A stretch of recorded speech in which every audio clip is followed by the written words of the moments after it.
El tren se detuvo con un chirrido áspero, como si las ruedas se resistieran a entrar en aquella estación olvidada.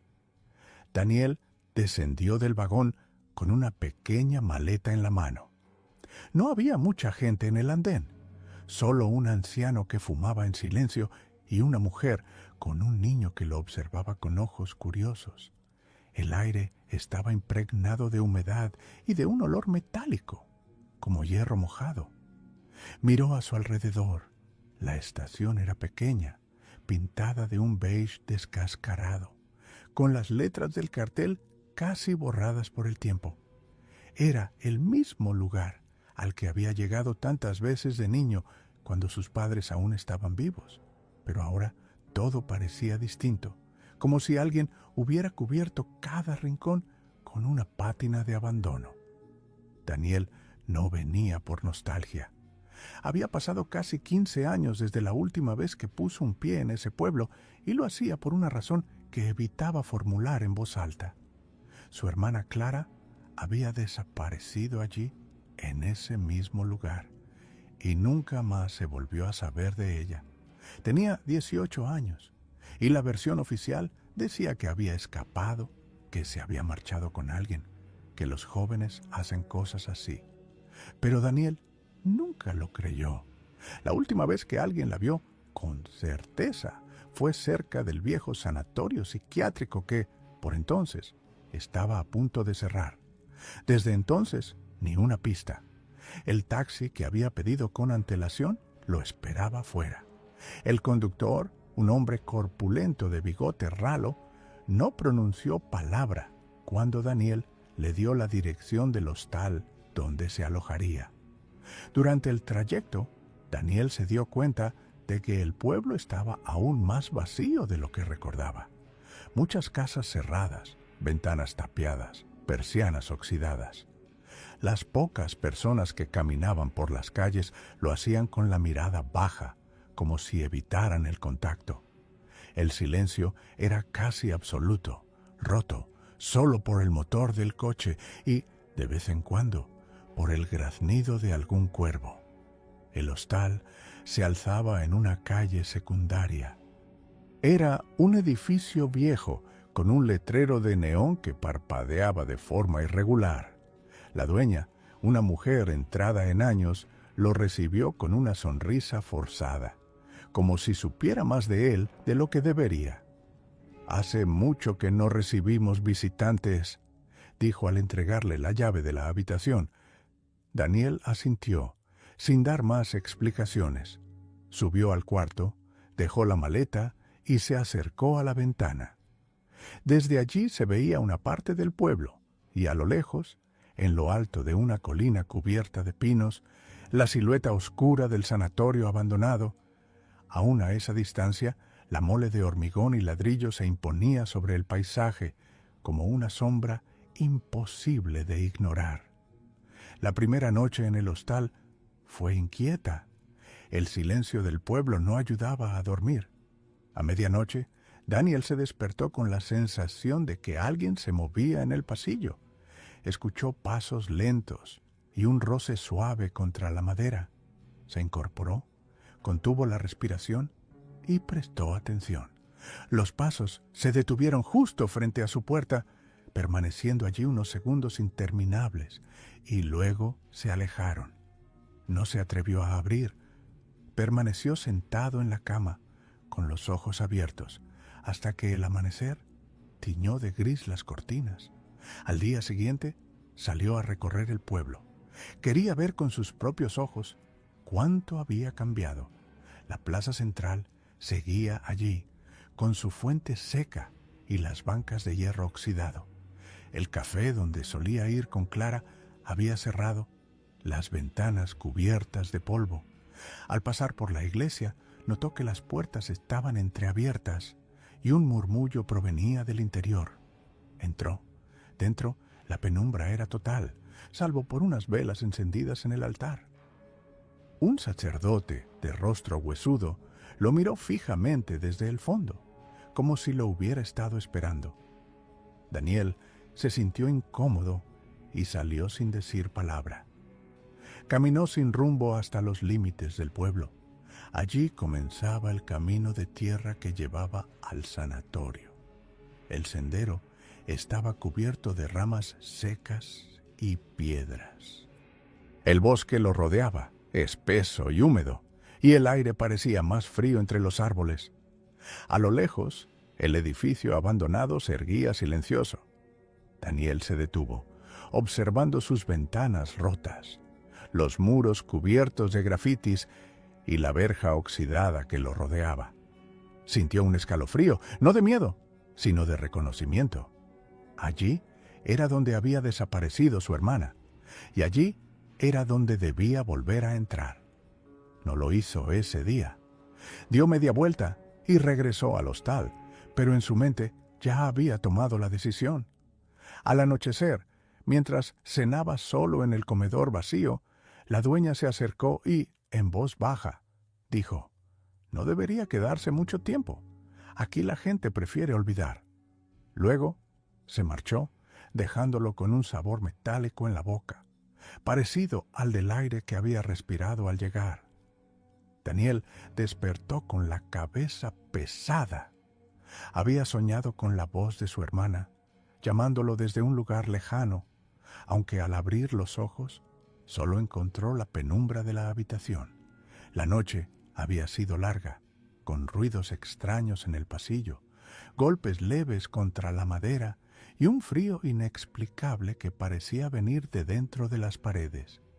Se obligó a levantarse temprano. Sabía que, si quería descubrir algo, debía comenzar a hablar con la gente del pueblo, aunque no esperara hospitalidad. Salió a la calle. El aire de la mañana era espeso y húmedo, con un olor persistente a tierra mojada. Caminó hacia la plaza central, donde recordaba que solían reunirse los vecinos. Allí encontró apenas a 3 personas: un anciano que alimentaba palomas invisibles, una mujer que limpiaba las ventanas de una tienda cerrada y un joven que lo miraba de reojo con evidente desconfianza. Ninguno parecía dispuesto a iniciar conversación. Se decidió por entrar en la pequeña tienda de ultramarinos, aún abierta. Tras el mostrador, una mujer de cabello gris le preguntó qué necesitaba. Daniel pidió café, intentando entablar diálogo. «No vengo aquí desde hace mucho tiempo. El pueblo ha cambiado». La mujer lo miró fijamente y respondió con voz baja: «Aquí las cosas no cambian, solo se pudren despacio». Luego le sirvió el café y ya no dijo nada más. Daniel comprendió que la resistencia sería fuerte. Caminó después hacia la biblioteca municipal, recordando que su hermana solía pasar tiempo allí. El edificio estaba en pie, aunque el polvo cubría las ventanas. En el interior, una bibliotecaria de rostro severo lo atendió con una cortesía mecánica. Él preguntó por registros antiguos, periódicos locales de hace 15 años. Ella, sin levantar la vista, murmuró: «La hemeroteca ya no está disponible. Se cerró». Pero Daniel insistió. Finalmente, la mujer lo condujo a un cuarto en penumbra donde aún quedaban pilas de periódicos y archivos mal organizados. Pasó horas revisando titulares amarillentos. Encontró una nota pequeña, apenas una columna, que mencionaba la desaparición de Clara. Joven, desaparece sin dejar rastro. Se presume que huyó por motivos personales. Nada más. Ninguna investigación real, ninguna búsqueda documentada. Era como si el pueblo hubiera decidido de inmediato enterrarlo todo en silencio. Al salir de la biblioteca, el sol comenzaba a caer. Caminó por calles laterales, más estrechas, buscando algún vestigio de sus recuerdos de infancia. Llegó a una verja oxidada detrás de la cual se extendía un terreno baldío. Allí, entre matorrales y piedras, reconoció lo que alguna vez había sido el patio del colegio. Los columpios estaban torcidos, las paredes cubiertas de moho. Mientras observaba, escuchó un crujido detrás de él. Se giró rápidamente, pero no había nadie. El viento agitaba las ramas secas y nada más. La noche lo sorprendió de regreso al hostal. La dueña lo recibió sin palabras, pero cuando él subió a su habitación, encontró un sobre debajo de la puerta. No tenía remitente. Dentro, una hoja doblada arrancada de un cuaderno escolar. Con letra temblorosa, alguien había escrito: «No busques en el sanatorio. No hallarás respuestas, solo ruina». Daniel se quedó inmóvil. Sintió que la amenaza no era abstracta, sino dirigida directamente a él. Guardó el papel en el bolsillo sin mostrárselo a nadie. Por primera vez desde su llegada, la certeza se hizo más fuerte. Alguien sabía lo que había pasado con Clara, y alguien no quería que él lo descubriera. Aquella noche apenas pudo dormir. El sonido de pasos en el pasillo volvió, pero esta vez más insistente, como si fueran dos pares de pies. Los escuchó detenerse frente a varias puertas antes de alcanzar la suya. El silencio que siguió fue aún más denso. Daniel permaneció con la espalda contra la pared, mirando la cerradura, convencido de que la manija se movería en cualquier momento. No lo hizo, y al amanecer, cuando finalmente se atrevió a mirar hacia afuera, el pasillo estaba vacío. Solo notó algo extraño, una huella húmeda de zapato, pequeña, marcada en las tablas del suelo frente a su puerta. El tercer día amaneció con un cielo plomizo, como si el pueblo estuviera atrapado bajo una campana de hierro.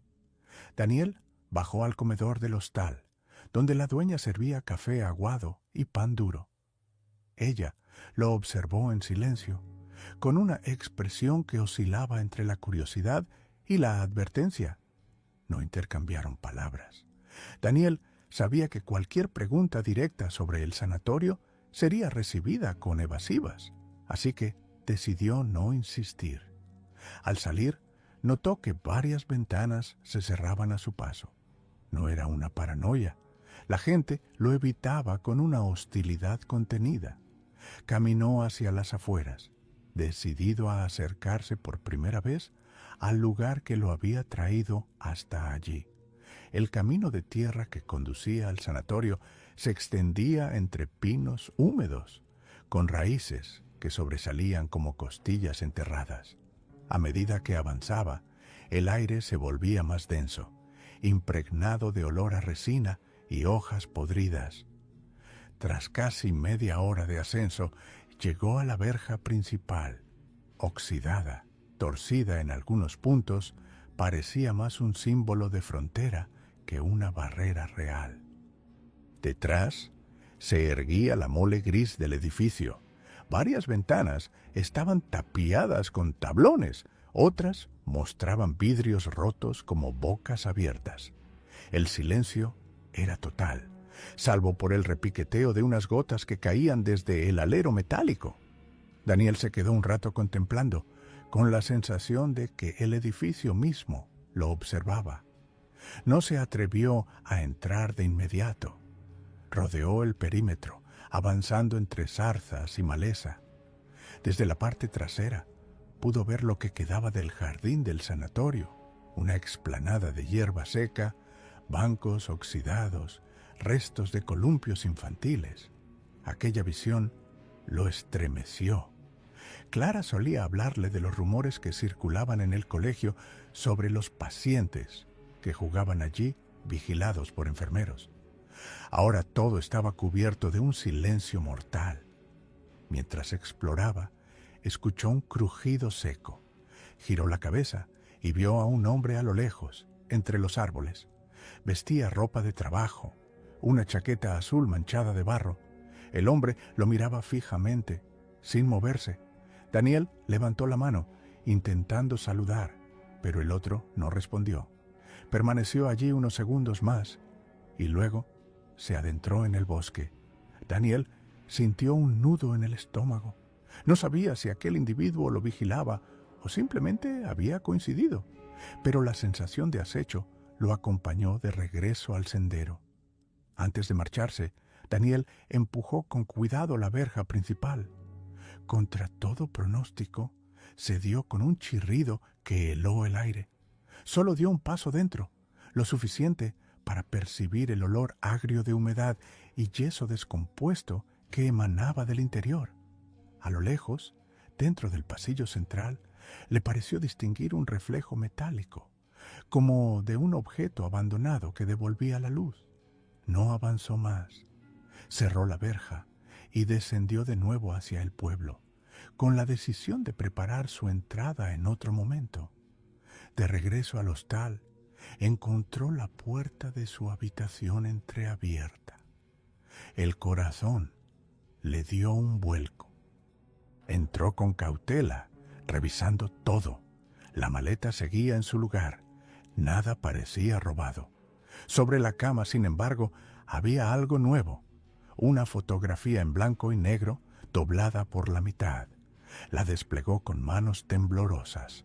Mostraba la fachada del sanatorio, tomada desde el mismo ángulo en el que él había estado esa mañana. En el margen inferior, escrito a mano con tinta desvaída, un mensaje. Ella nunca salió de aquí. El impacto lo dejó sin aliento. Alguien sabía de su visita al sanatorio. Alguien lo seguía de cerca. Guardó la foto en la maleta y bajó a hablar con la dueña, pero al verla tras el mostrador, entendió que no serviría de nada. La mujer solo lo miró y murmuró: «No haga preguntas, señor. Aquí nadie responde». Esa noche, el viento azotó fuerte las ventanas. En medio del ruido, Daniel volvió a escuchar pasos en el pasillo, esta vez más rápidos, casi apresurados. Se levantó, abrió la puerta de golpe, pero no encontró a nadie. Solo un olor rancio, parecido al del sanatorio, impregnaba el aire del corredor. De pie, frente a la oscuridad vacía, Daniel comprendió que no podía postergar más su decisión. El sanatorio lo llamaba, y él debía entrar, aunque el pueblo entero se empeñara en que olvidara. El día siguiente amaneció gris, con una llovizna persistente que parecía disolver los contornos de las casas. Daniel no quiso esperar más. Tomó una linterna, una libreta y una navaja que había comprado en la tienda del pueblo. No era una protección real, pero le daba una sensación mínima de control. Sabía que aquel sería el día en que cruzaría definitivamente la verja del sanatorio. El camino hacia la colina estaba cubierto de barro por la lluvia nocturna. Sus zapatos se hundían en la tierra húmeda y el bosque desprendía un olor penetrante a resina y hongos. Al llegar a la verja, la empujó de nuevo. El chirrido metálico sonó más fuerte que antes, como una advertencia. Dio un paso dentro y luego otro, hasta que el eco de sus pasos comenzó a mezclarse con el goteo de las filtraciones. El vestíbulo principal lo recibió con una penumbra húmeda. El suelo estaba cubierto de escombros, hojas secas y fragmentos de cristal. En las paredes, grafitis superpuestos ocultaban la pintura original. Algunos decían palabras sin sentido, otros eran simples nombres. En un rincón había restos de una camilla oxidada. El olor era insoportable, una mezcla de moho, humedad y polvo acumulado. Daniel avanzó despacio por el pasillo central. Cada puerta estaba medio abierta o colgaba de sus bisagras. Miraba dentro. Habitaciones vacías, colchones en ruinas, muebles carcomidos. En algunas aún se distinguían inscripciones hechas a mano en las paredes, frases torpes, a veces con errores ortográficos, como si los antiguos pacientes hubieran dejado allí su última huella. Llegó a lo que debía haber sido la sala de espera. Había varias sillas metálicas oxidadas y una ventanilla con el cristal roto. El silencio era tan denso que podía escuchar su propia respiración. De pronto, un golpe seco retumbó en algún punto del segundo piso. Daniel se quedó inmóvil, con el corazón latiendo con fuerza. «El edificio se está desmoronando», se dijo, aunque en el fondo sabía que el ruido había sido demasiado claro, demasiado preciso. Subió las escaleras, que crujieron bajo su peso. En el pasillo superior, la luz se filtraba apenas por las rendijas de las ventanas. Se detuvo frente a una puerta que conservaba un cartel medio ilegible. «Sala de terapias». La empujó. Dentro había varias sillas alineadas y un pizarrón manchado de humedad. Sobre una de las sillas encontró algo inesperado: una libreta escolar, reciente, con la tapa azul aún intacta. La abrió con manos temblorosas. Las primeras páginas estaban en blanco, pero en el centro había una frase escrita una y otra vez: «No la busques aquí». Sintió un escalofrío. Aquello no podía llevar allí años. Alguien lo había dejado recientemente. Cerró la libreta y la guardó. Avanzó por más habitaciones hasta llegar a un pasillo lateral donde el techo estaba medio derrumbado. A través de los huecos entraba la lluvia, formando charcos oscuros en el suelo. Entre los escombros, Daniel vio un objeto metálico brillando. Se inclinó. Era un colgante en forma de estrella. Lo reconoció de inmediato. Era de Clara. La emoción lo paralizó. Apretó el colgante en la mano, sintiendo cómo su garganta se cerraba. Era la primera prueba real de que ella había estado allí, pero también significaba que alguien había ocultado ese rastro durante años. ¿Quién? ¿Por qué? En ese instante, escuchó pasos apresurados en el piso inferior. Se pegó a la pared, conteniendo la respiración. Los pasos eran firmes, seguros, como de alguien que conocía bien el lugar. Daniel apagó la linterna y esperó. El ruido se fue alejando lentamente hasta perderse en el eco de los pasillos. Temblando, decidió no tentar más al destino. Guardó el colgante y descendió con cautela hasta salir de nuevo al exterior. La lluvia había cesado, pero el cielo seguía plomizo. Desde la colina pudo ver el pueblo en la distancia, sus techos oscuros, sus calles desiertas, como si nadie lo esperara, y supo que ya no podía detenerse. El sanatorio guardaba la verdad sobre Clara, y alguien, vivo, estaba cuidando que esa verdad no saliera a la luz. Daniel regresó al hostal empapado, con el colgante de Clara apretado en el puño. Subió directamente a su habitación, cerró la puerta con llave y se dejó caer en la cama. La lluvia había borrado casi todos los sonidos del exterior, pero en su cabeza resonaban aún los pasos que había escuchado dentro del sanatorio. No era el eco del edificio, estaba seguro. Alguien estaba allí. Sacó la libreta encontrada en la sala de terapias y la colocó junto al colgante. 2 pruebas claras, aunque desconcertantes. El colgante era real, de su hermana. La libreta, reciente. ¿Quién estaba entrando en el sanatorio? ¿Y con qué fin dejaba esas frases? Pasó la noche en vela, repasando recuerdos de Clara. Su risa, su manera de torcer la cabeza cuando dudaba, sus caminatas hacia la colina en los últimos meses antes de desaparecer. Entonces recordó un detalle. Clara solía hablar de una amiga, Lucía, que trabajaba como voluntaria en la iglesia y que conocía a varios empleados del sanatorio. Tal vez ella todavía vivía en el pueblo. Al amanecer, Daniel salió con decisión. La iglesia estaba abierta, igual que el día en que la había visitado. Dentro, el sacerdote rezaba en silencio. Daniel preguntó directamente por Lucía. El cura lo observó con ojos penetrantes y dijo: «Lucía ya no viene. Hace años que nadie la ve por aquí». La respuesta fue cortante, pero Daniel notó una leve vacilación en el tono. No insistió. De camino a la plaza, escuchó su nombre susurrado: Daniel. Se giró. Una mujer de mediana edad, con un pañuelo en la cabeza, lo miraba desde una esquina. Se acercó a él con rapidez y le dijo en voz baja: «Si de verdad busca a su hermana, no hable más con el cura ni con la dueña del hostal. Todos saben más de lo que dicen». Daniel quiso preguntarle su nombre, pero ella se alejó antes de que pudiera reaccionar, perdiéndose entre las calles estrechas. Ese mismo día decidió entrar en el bar del pueblo, uno de los pocos locales aún abiertos. Dentro había 3 hombres bebiendo en silencio. Cuando lo vieron, dejaron de hablar. Daniel pidió un café y se sentó en una mesa. Tras unos minutos, uno de los hombres se levantó y se acercó. Era corpulento, con manos grandes y uñas negras de grasa.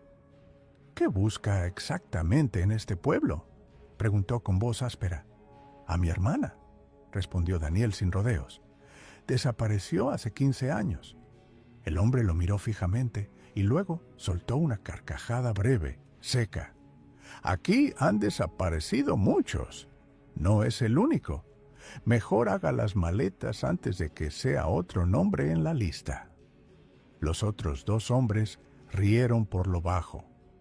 Daniel tragó saliva, se levantó sin responder y salió del bar.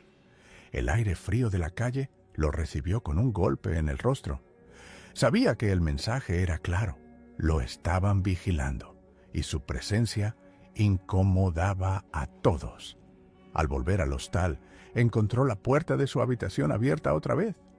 Esta vez no había fotografía ni papel, solo el cajón de la mesilla revuelto. Buscó con desesperación. La libreta azul había desaparecido. El colgante, en cambio, seguía en su bolsillo. La sensación de vulnerabilidad lo invadió. Alguien entraba en su cuarto a voluntad, alguien que conocía sus movimientos. Esa misma noche, escuchó un motor arrancando en la calle. Se asomó por la ventana y vio un coche estacionado con las luces apagadas. No alcanzó a ver a nadie dentro, pero estaba seguro de que lo vigilaban. El miedo se mezclaba con una certeza cada vez más clara. El pueblo entero callaba, como si existiera un pacto silencioso. Clara no había sido la única en desaparecer, y quienes quedaban estaban dispuestos a borrar cualquier rastro. Daniel no durmió aquella noche. Se quedó sentado en la cama, con el colgante de Clara entre los dedos, mientras observaba la puerta cerrada con llave. El silencio del hostal era denso, pero cada tanto creía oír un crujido, un roce contra la madera, como si alguien estuviera apoyado al otro lado. Cuando al fin amaneció, tenía los ojos enrojecidos y la decisión tomada. Necesitaba pruebas tangibles, algo que lo conectara de manera definitiva con la verdad que el pueblo quería enterrar. Salió temprano.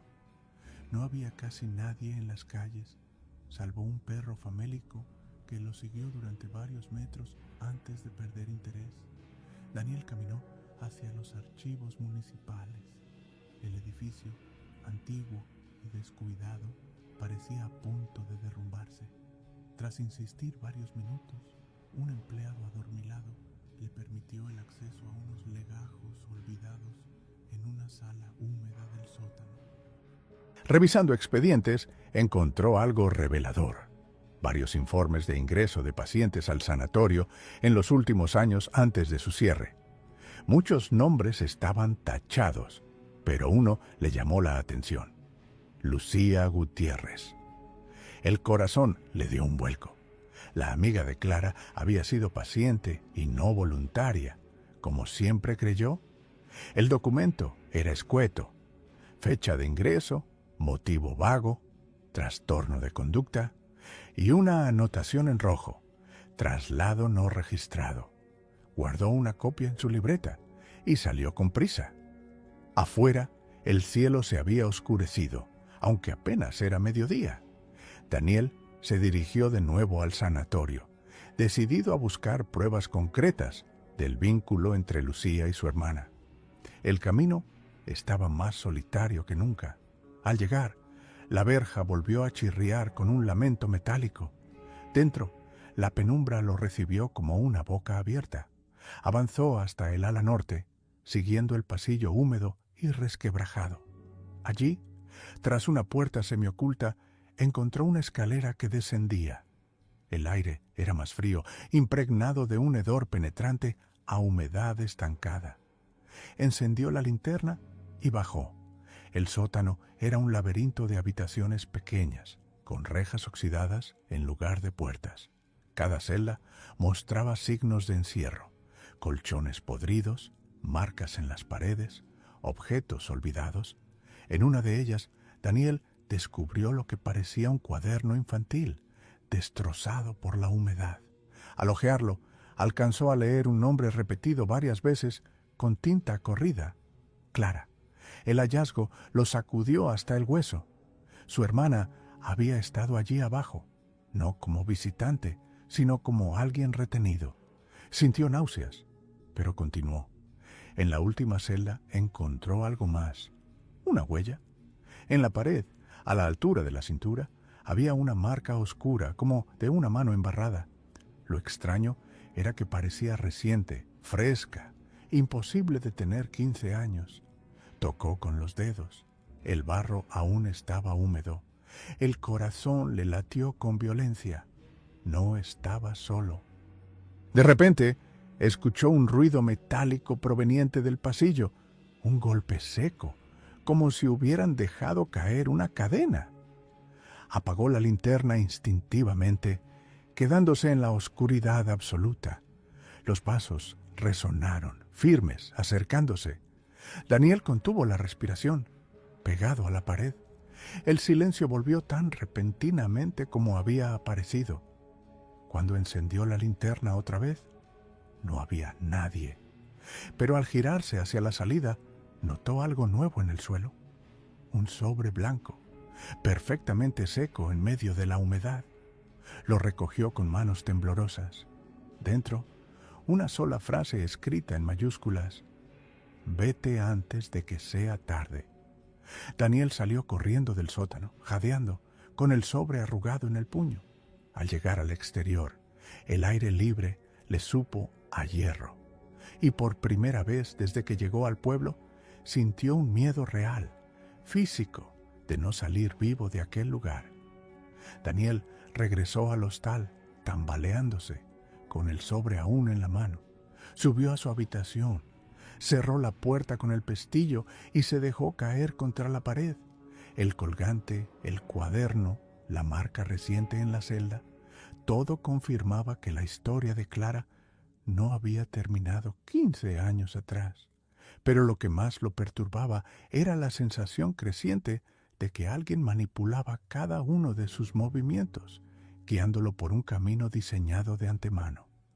Se obligó a calmarse y repasó las piezas. Clara, Lucía, los archivos con tachaduras, el cura evasivo, la mujer desconocida que le había advertido. Todo apuntaba a una red de silencios compartidos. Y lo más inquietante, alguien vivo, en el presente, seguía entrando al sanatorio.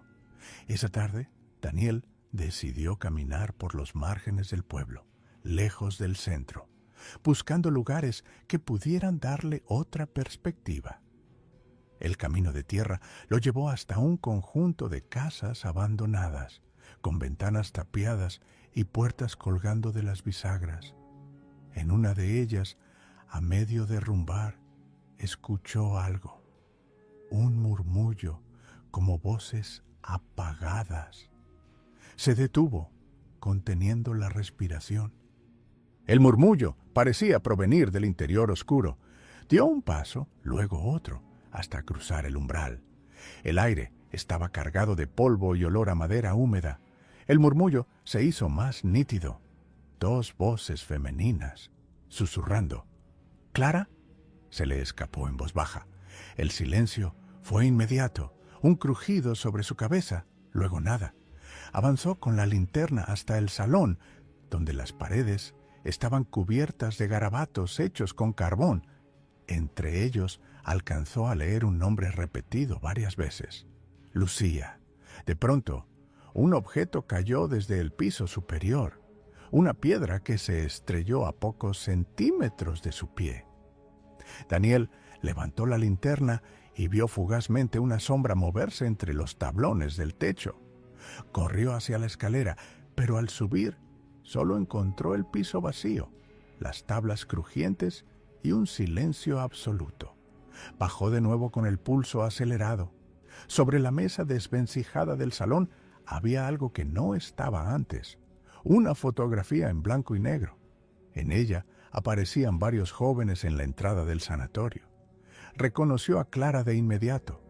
A su lado, una chica con el cabello oscuro y mirada intensa. Debía ser Lucía. Lo extraño era que al fondo, medio desenfocado, había un grupo de adultos que parecían observarlas. Entre ellos, Daniel distinguió a alguien conocido, el cura del pueblo, aunque visiblemente más joven. El hallazgo lo dejó helado. Si el sacerdote había estado implicado en el sanatorio, su silencio actual no era por ignorancia, sino por complicidad. Daniel guardó la foto en su chaqueta y salió de la casa con el corazón desbocado. Afuera, la tarde caía y el cielo adquiría un tono plomizo. Mientras caminaba de regreso, sintió un zumbido a su espalda. El motor de un coche. Se giró y vio el mismo vehículo que lo había vigilado noches atrás. Esta vez, el coche avanzaba lentamente detrás de él, como empujándolo hacia la plaza. Apretó el paso, intentando no correr, hasta que el coche se detuvo. El vidrio del copiloto se bajó apenas unos centímetros y una voz masculina habló desde dentro. «Deje de hurgar. Esto no es asunto suyo». El coche arrancó bruscamente y desapareció por la carretera. Daniel quedó solo, temblando, consciente de que el cerco se estrechaba. De vuelta en su habitación, extendió sobre la cama todas las pruebas que tenía: el colgante, la fotografía, la copia del expediente de Lucía, el sobre con la amenaza. Cada pieza parecía encajar en un mosaico de horror. Su hermana no había sido víctima aislada, sino parte de algo más amplio, tolerado por autoridades y vecinos. Y entonces la idea lo golpeó con fuerza. Clara pudo no haber muerto. Tal vez estaba viva, retenida, en algún lugar donde aún se escuchaban esas voces apagadas. La noche cayó sobre el pueblo como una manta húmeda. Daniel no encendió la luz de su habitación. Permaneció sentado frente a la ventana, observando la calle vacía, con la fotografía entre las manos. La presencia del cura en ella confirmaba que las desapariciones habían sido, en cierto modo, públicas, visibles. ¿Cómo podía un pueblo entero convivir con un secreto así durante años? No pudo quedarse quieto. Pasada la medianoche, tomó la linterna y el cuaderno y salió hacia el sanatorio. El coche vigilante no apareció, pero la sensación de ser observado lo acompañó en cada esquina. El viento soplaba fuerte, arrastrando hojas secas que raspaban el asfalto como uñas.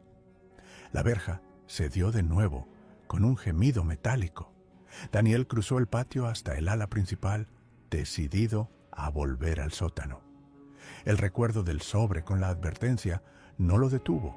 Ahora necesitaba respuestas definitivas. El descenso fue lento y sofocante. Cada peldaño de la escalera parecía más húmedo que el anterior.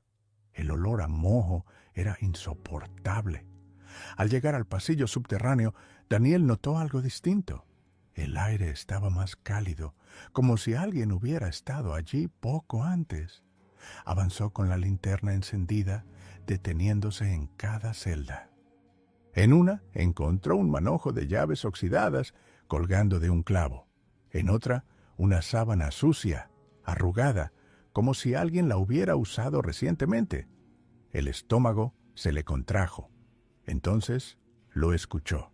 Un golpe metálico, repetitivo, que provenía del fondo del pasillo. Daniel siguió el sonido, con el pulso desbocado. Al girar en la última esquina, descubrió una puerta pesada, diferente a las demás, con un candado enorme que alguien había intentado forzar.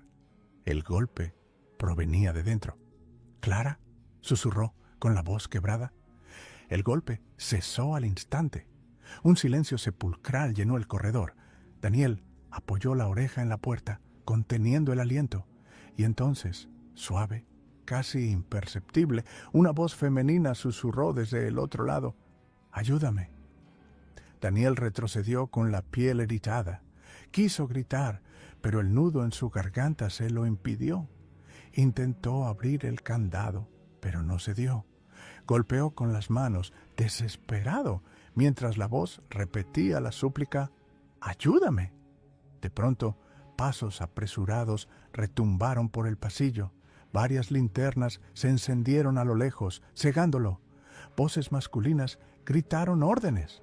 Daniel corrió sin pensar, retrocediendo hacia la escalera. Atrás, escuchó el ruido del candado cerrándose de nuevo y el eco de la voz que se apagaba en la distancia. Subió los peldaños de 3 en 3 y salió al exterior. El aire frío lo golpeó en la cara, pero no se detuvo hasta alcanzar la carretera. Una camioneta estaba estacionada allí, con el motor encendido. Dentro, distinguió al cura en el asiento del copiloto. Los faros lo iluminaron de lleno. El vehículo aceleró hacia él.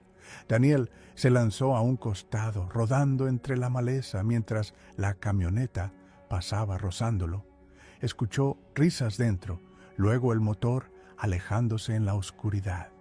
Temblando, con las manos ensangrentadas por la caída, comprendió que había cruzado un límite. Ya no era un observador, sino un estorbo que alguien quería eliminar. Y sin embargo, la voz detrás de la puerta sellada seguía vibrando en su cabeza. Daniel pasó la madrugada en vela, sentado en el suelo de su habitación, con las manos aún temblorosas. La voz detrás de la puerta no era una alucinación. Estaba seguro de ello. Pero, ¿cómo era posible? 15 años habían pasado desde la desaparición de Clara. ¿Era ella? ¿O quizás otra víctima? ¿Alguien que había heredado el encierro? Al amanecer, tomó una decisión. Necesitaba confrontar al sacerdote. El miedo ya no tenía espacio en su cuerpo, sustituido por una rabia creciente. La iglesia estaba casi vacía cuando entró. El cura, vestido con sotana oscura, encendía unas velas en el altar.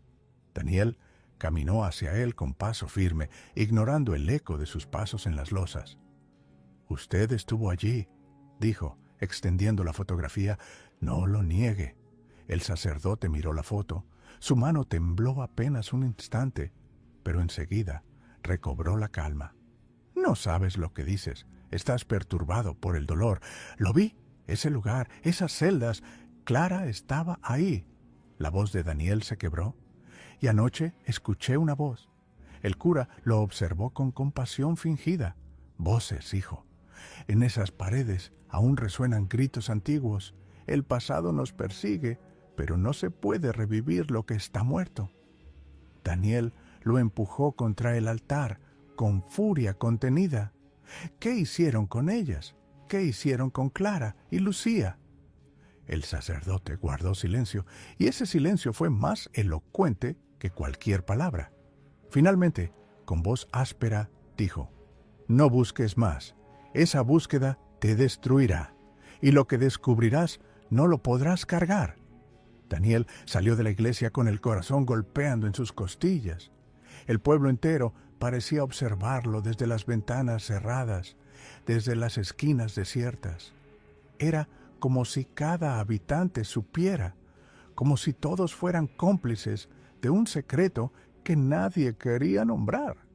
Ese mismo día, Daniel regresó a la casa abandonada donde había hallado la fotografía. Esta vez exploró el sótano. Entre escombros y cajas húmedas encontró documentos amarillentos, listas de nombres, horarios de ingreso y salida del sanatorio. Muchos apellidos coincidían con los de familias del pueblo. Era un registro de internos, pero también de experimentos médicos, tratamientos de aislamiento, privación del sueño, medicación excesiva. En la última página, escrita a mano, reconoció el nombre de su hermana, Clara Montes, ingreso forzado, 2005, a su lado, una anotación escueta, sujeta a protocolo especial. Daniel apretó el papel con tanta fuerza que casi lo desgarró. Ya no había duda. Clara fue víctima de un plan sistemático, no de un accidente ni de un simple extravío. Y ese plan había contado con el aval de autoridades locales, del clero, de médicos. Cuando salió al exterior, el cielo estaba cubierto de nubes bajas. Caminó hacia el mirador en las afueras del pueblo. Desde allí contempló el sanatorio en la colina. Sus muros grises parecían crecer con la neblina. Entendió que todo se reducía a ese lugar. Allí debía encontrar la verdad completa, aunque lo matara. Mientras anochecía, escribió en su cuaderno: «No hay marcha atrás, sino regreso, que quede constancia. Clara estuvo allí. No fue un accidente, no fue una locura personal, fue un crimen compartido». Cerró el cuaderno, lo guardó bajo el colchón de su cama y se preparó para volver una última vez al sanatorio. La noche estaba en silencio absoluto cuando Daniel volvió al sanatorio. No había luna, solo la neblina que se enroscaba entre los árboles como un animal expectante. Cada paso sobre la grava del camino sonaba demasiado fuerte, como si alguien lo siguiera de cerca. No llevaba armas, solo la linterna y el cuaderno con las notas más recientes. «Si no regreso», había escrito. Ahora comprendía que aquel cuaderno era su testamento. La verja metálica se cerró tras él con un chirrido que le hizo estremecerse. Esta vez no hubo titubeo. Avanzó directo al sótano, como si el edificio lo guiara. Las paredes parecían absorber la luz de la linterna y el aire era tan denso que costaba respirar. Llegó al pasillo subterráneo. La puerta pesada seguía allí, con el candado oxidado. Daniel lo golpeó con una piedra hasta que cedió. El sonido metálico retumbó en toda la galería. «Clara», susurró con la garganta seca. Abrió la puerta lentamente. Dentro había una habitación amplia, con paredes acolchadas, iluminada tenuemente por una bombilla desnuda que parpadeaba. En el centro, una silla de sujeción cubierta de correas de cuero. Y en el suelo, un pequeño montón de huesos envueltos en jirones de tela. Daniel cayó de rodillas. Reconoció un colgante entre los restos, el mismo que su hermana llevaba el día que desapareció. El cuerpo de Clara estaba allí, reducido al silencio definitivo. La voz que había escuchado días antes no provenía de ella, sino de su propio deseo de escucharla, de no soltarla nunca. Un sollozo le desgarró el pecho. Se acercó, recogió el colgante y lo apretó en la palma de su mano. En ese momento escuchó pasos detrás de él. Varias figuras bajaban la escalera, hombres con linternas, y entre ellos el sacerdote. «Ahora lo sabes», dijo el cura, sin rabia, sin miedo. «Sabes más de lo que deberías». Daniel se levantó, temblando, con los ojos enrojecidos. «No podrán callar esto, no más». El cura lo observó en silencio. Luego, con un gesto, ordenó a los hombres avanzar. Daniel retrocedió hasta la pared, el colgante aún en la mano. Pero entonces levantó el cuaderno y lo sostuvo en alto. «Ya escribí todo, ya lo dejé afuera. Aunque me maten, otros leerán lo que encontré». El sacerdote vaciló. Durante un instante, el silencio fue total. Después, lentamente, hizo una seña para que los hombres se detuvieran. «Vete», dijo al fin, con voz cansada. «Vete y no regreses jamás». Daniel no lo pensó dos veces. Corrió hacia la escalera, empujando a los hombres que no reaccionaron. Subió. cruzó el vestíbulo y salió al aire frío de la madrugada. Atrás, el sanatorio se alzaba como un gigante derrotado, guardando en sus entrañas las pruebas de décadas de abusos. Daniel no volvió la vista. Caminó hasta el pueblo, donde recogió su cuaderno. En la primera luz del día, tomó el primer autobús hacia la ciudad. Sabía que publicaría la historia, aunque lo persiguieran. Sabía que el eco de Clara viviría en sus palabras. Y, por primera vez en muchos años, lloró sin contenerse.